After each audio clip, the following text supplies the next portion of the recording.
How is everybody doing today? I just got back from the dentist. So I have this, like, my face doesn't move on this side. So if I look weird, I'm sorry. That's my dedication to you guys, you know? I'm being silly. Okay, anyways, so I get asked quite often about spirit guides and how can I connect to my spirit guides. What is a spirit guide? And it's funny because today on my way home from taking the kids to school, um, I felt like I needed to do a live and I needed to connect with you guys. And so I was looking through some of my questions that I have, and I had something completely different picked out. And then my assistant brought up spirit guides. And so during a conversation we were having, and so I thought, you know what, that is what I'm supposed to be connecting with you about today. So first of all, hello to everybody out there watching. Thank you for tuning in. I still always think it's crazy when I do these lives and it's during, like regular business hours. I'm like, who is going to get in trouble for watching this at work? Thank you for risking your job because this is important shit. So, what is a spirit guide? A spirit guide is basically just, it's a being that's transitioned to the other side. It's spirit that has transitioned and has decided that instead of reincarnating, they are going to dedicate their existence to being a spirit guide. And that's a really freaking high honor because to be a spirit guide, you have to have obtained a certain amount of wisdom and ascension throughout your lives here. So it's a huge honor when they do that, and they're still evolving as a spirit guide.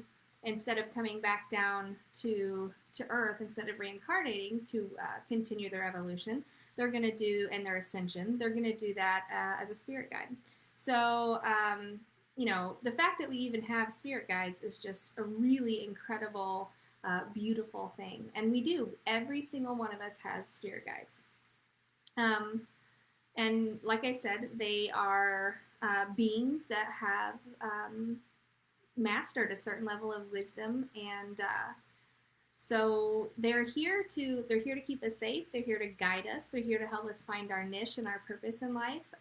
They're here to help us get through hard times, deaths, divorces, and they're also here to help encourage us, to help us ride out, our purpose in life.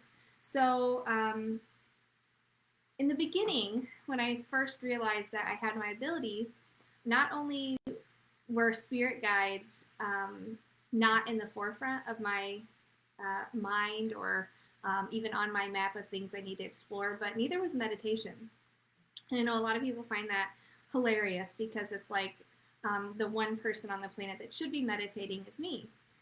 But I kind of did things backwards because they gave me my ability and made me realize that I had my ability before I got into meditation and connecting with my spirit guides. And I think they did that. I think they had to do that because I don't sit down.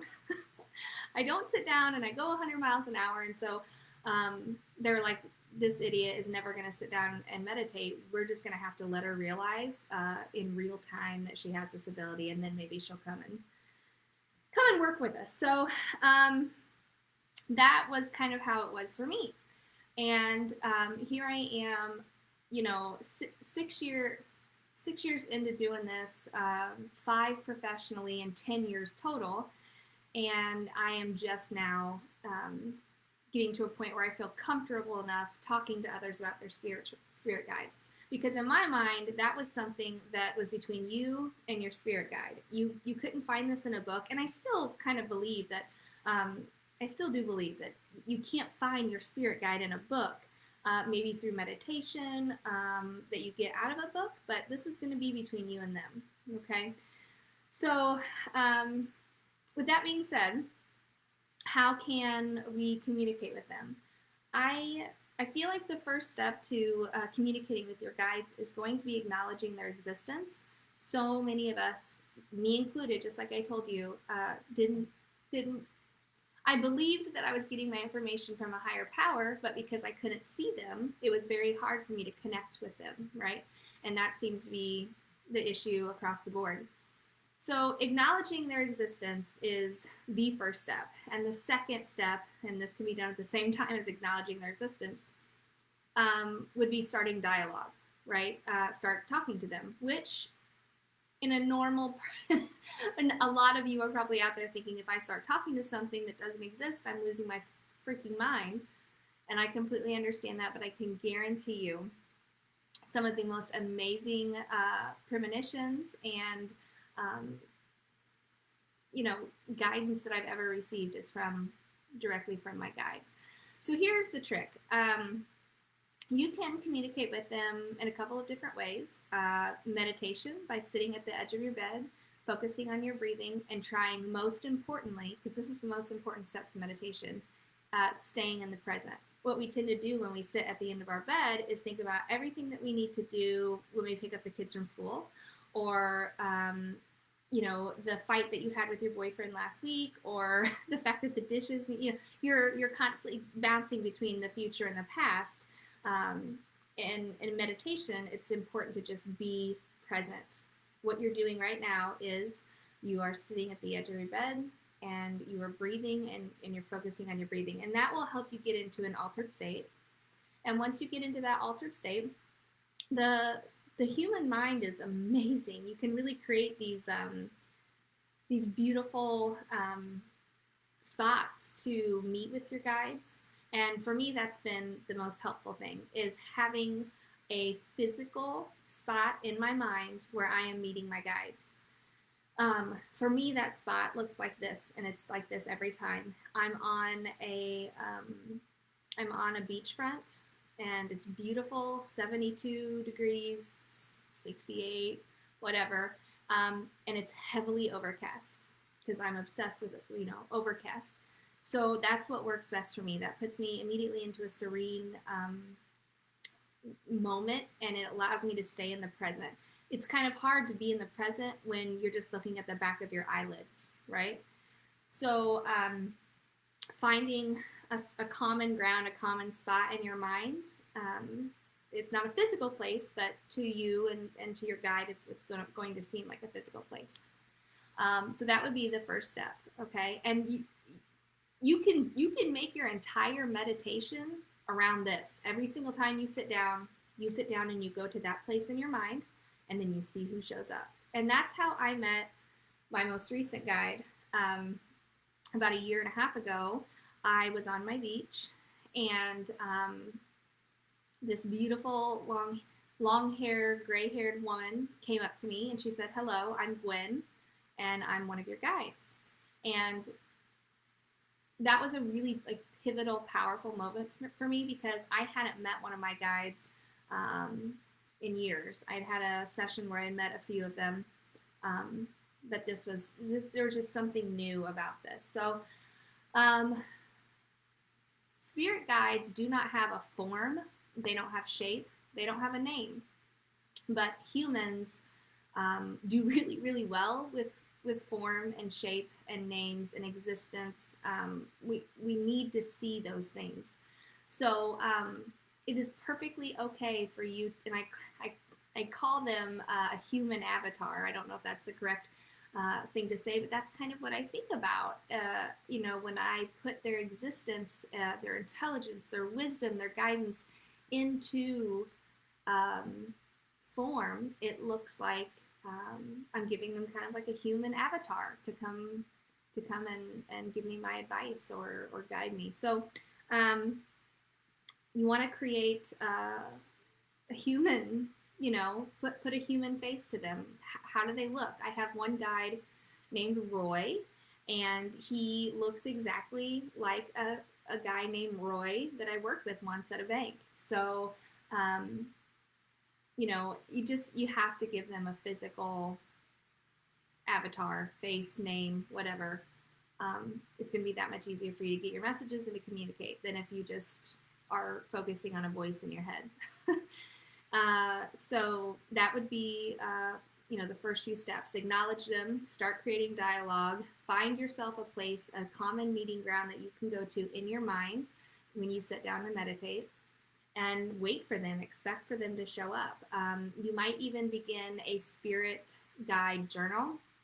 I have a journal in general that I keep right next to myself while I'm meditating, because I have a terrible memory, which is part of being a medium. But so I have to stop in between meditating and write down the things that they're showing me, especially if it's important, like prophetic images or things I'm supposed to tell other people, things they want me to do.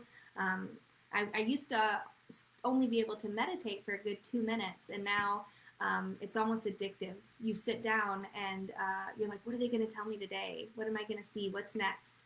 And so once you get into the swing of things, it becomes much easier. And then you can call on your guides at just about any time, which brings me to my next point. But I need a drink, and I'm really scared to take a drink of this water in front of you because my face is, it might come down my shirt. No, I'm good. Okay. Half of my face is numb still. Okay, for those of you that are just coming on. So I'm looking to check and see if I have any questions before I go to my next one. Oh, my baby's watching. Hi, Matthew. Making sure I don't have any questions. So Dayton, mine are totally fired. I've tried many times to contact them, and they just won't. Dayton, I love that. So unfortunately, you cannot fire your guides. Who you're given to is in your soul contract. At least that's my philosophy, and that's what I believe. So if you have tried, I know what you do, so I know that you drive a lot. And if they haven't come to you while you're driving, that kind of surprises me. But consider the tips that I've given you. Sit at the edge of your bed, start some dialogue. You're going to feel like you're talking to nobody at first. And get yourself in the present to a place that you love being. And then from that point on, you'll want to just kind of be patient and wait and see who shows up. Hey, it's me. You know me because you follow me all the time. I really, really need some guidance. I need to see you. I need you to be here. And one other thing that I've discovered that really, really helps too is signs. Signs are spirit guides' currency. Signs are spirit's currency. It's the universe's currency. Synchronicities and signs are exactly what we use to communicate with them, whether you want to say it's their currency or their language, whatever, but it's incredibly important. Signs are.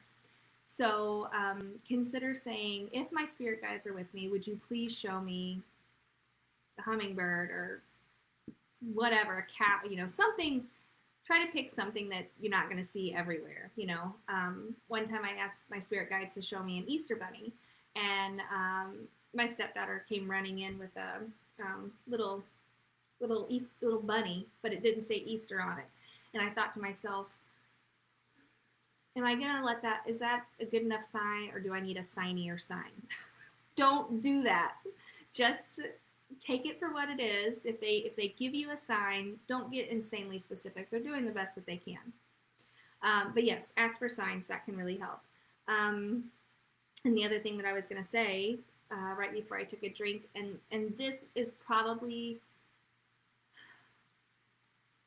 it's a close second, if not equal to, when I get the time in which I get most of my signs. It's either between meditation or it's when I'm driving a long period of time. Some of my most profound visions have come from my spirit guides when I'm driving, and here's why. Because when you're driving, you put yourself into a natural altered state. And I'm not talking about driving to the grocery store. I'm talking about driving for 15 to 20 minutes or more. Really, a half hour to an hour would be best. But I found even with music on, my spirit guides will kind of bust through. So, yeah, just keep that in mind. If you cannot focus, if you can't stay in the moment when you're trying to meditate at the end of your bed, hop in your car and go for a drive, a long drive, and try to see if you can get yourself into some highway hypnosis. That is called an altered state. You know, that moment where you're driving and all of a sudden you're like, how the hell did I get here? That is an altered state. You put yourself in that, and that's exactly where you need to go to communicate with your guides. Okay, I'm just checking to see if there's any more. Headspace has helped me learn to meditate, and I need to go back to it. This gives me a kick in the butt. I'm glad. Awesome, Becca. I love that, Adrian. I was calling mine the wrong name. I often go, I often wonder if they are happy with the name that I've given them. But like I said, I don't think that they necessarily have anything that they prefer or don't prefer. So don't beat yourself up about that. Okay. So we talked about, you know, one of the other things that I keep getting asked often is, can our loved ones be our spirit guides? So technically, no, but you can't be a spirit guide unless you've, ascended to a certain level, unless you, like I said in the beginning, have, obtained a certain amount of wisdom and ascension, and then it's an honor and you're asked to do it. So most of us, it's rare that we get to that point. So that's why, I'm roping our loved ones in that are on the other side, because it's probably rare that most of them have made it to spirit guide level. But even though they don't have a spirit guide badge, your loved ones can still communicate with you and give you guidance, and mine do. And so, I'm only going off of what I have experienced personally. It's hard for me to give you a lecture on something I haven't personally experienced, and that's why Spirit Guides is just now happening.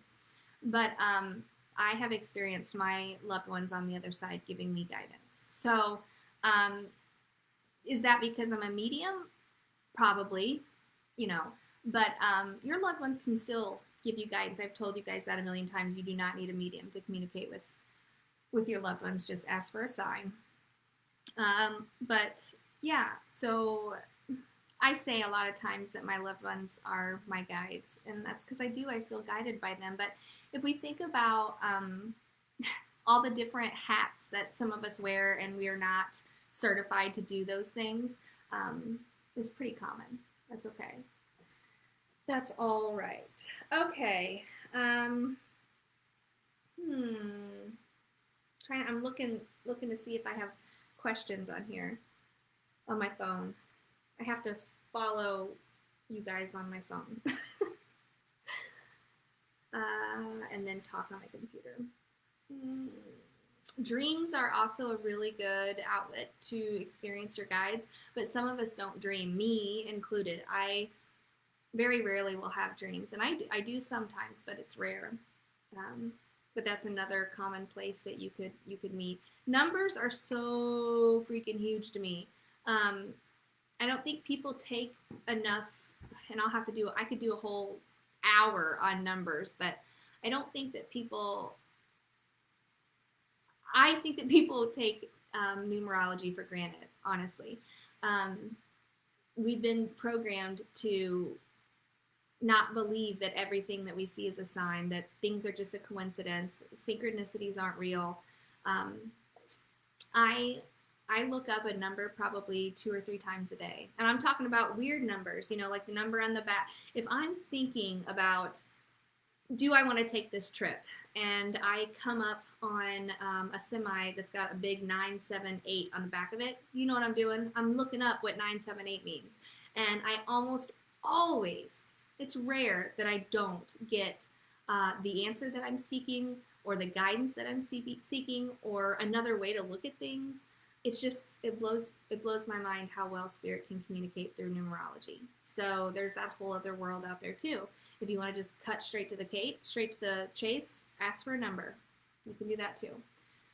So I don't see any more. Okay, does loved ones work with ancestor work? I'm not really for sure. I don't know if you're talking about like maybe the records, or or what you're talking about right there, Becca. Does loved ones work with ancestor work? I don't really clearly understand the question, and that's probably my own fault. I'm sure it's way simpler than I'm making it in my head. I, as far as ancestors go, I don't do a whole lot on that particular situation. But I do believe, that we have ancestors and that, they're guiding us in some way. But yeah. So let's see. Do you see more visions or more voices? That's a good one, Kayla. I hear more voices because I'm a huge communication buff. So I'm actually a Gemini. Geminis are ruled by the communication planet Mercury. And words. I like words because it's clean and clear, and I know exactly what to do. When you give me a symbol, I'm like, oh, a picture of a dog could mean a million things, right? So I really prefer to hear my guides and to hear spirit, and that's how I've asked to get my information. Although the longer that I am with spirit, I slowly begin to see like a digital image of what they look like and who they were. And some spirits have a hard time communicating, so we will switch over to them giving me signs and stuff. But I use both. I really do. It's probably 60 to 70% clairaudence, which is the ability to hear, and then the rest is clairvoyance, which is the ability to see. Now, that's when I'm doing mediumship. But when I get visions, I get visions. It's like watching a video. So, and those, when it's coming from my spirit guides, that's probably 50-50. Sometimes they talk, sometimes they just show me what I need to be shown. I know that's really complicated, but okay. I didn't grow up with my family, and they still with me. Therefore, if I'm asked upon them. Okay. Oh, thank you, Ashley. That is so sweet. That is such an honor. I never get tired of hearing that, and I truly appreciate that. Sherry wants to know, she said, I didn't grow up with my family, but are they still here for me? Absolutely. Absolutely. So, anytime you want to talk to them, just call on that particular person. And either, if you ask them for a sign, wait for your sign, or you can just begin to communicate with them. A lot of people think that when they're talking to their loved one, they're making up the responses in their head, but that is exactly how I hear it, you guys. I hear it like a thought in my head. So please don't think that that you're just making up the response. They're really there. How long should you wait for a loved one who passes to have a reading to make sure they can come through? That's an awesome question, Melissa. I always say 3 to 6 months, and really that's more for you than it is for them. But I've had people pass and been able to bring them through within that 24 hours. So it's really up to you. The main reason I ask people to wait is because you're transitioning just like they are, and it can be a really, really emotional process. And so it just seems a little bit better on our hearts to wait a little longer. But I'm not gonna not read you if you make an appointment with me and your loved one's passed just 2 months prior or whatever. I will tell you that sometimes it's easier to communicate with them the longer they've been over there, because they have learned, they've kind of acclimated themselves. We don't come into this world as humans walking and talking and eating solid foods and making decisions, and neither do they. So they go over there and it's just kind of like, whoa. And it's just kind of a courtesy to give them a little bit of time, So that would be my recommendation. I've had a reoccurring dream since I was a little girl. I feel like it means something, but I'm not sure what. So with dreams, I am still on the bandwagon of you are your own interpreter as far as dreams go. I always use the what does a lake mean to you? To you, you might say fishing. If you see a vision of a lake in your dream, you think fishing. To me, I think vacation. To other people, it might be swimming, So, what you're seeing, the signs and symbols and images that you're seeing in your mind, all mean something directly to you. So, if you want to break down your dream, keep a dream journal next to your bed. And what you can do is write, once you wake up, if you can remember it, write down the big things that you remember. I was in a cold building. It was dark and there was steel everywhere. I saw some fire off to the left. Write down those things and then take each and everything apart, pick it apart, and mind map it. Okay, what does this mean? What does this mean? And that's going to help you get a clearer interpretation of your dream, I think, than going to someone who thinks that, if you see a lake, it means this one thing. So you might keep that in mind. That would be my suggestion for your dream situation. I'm going to try this drink thing one more time. Okay.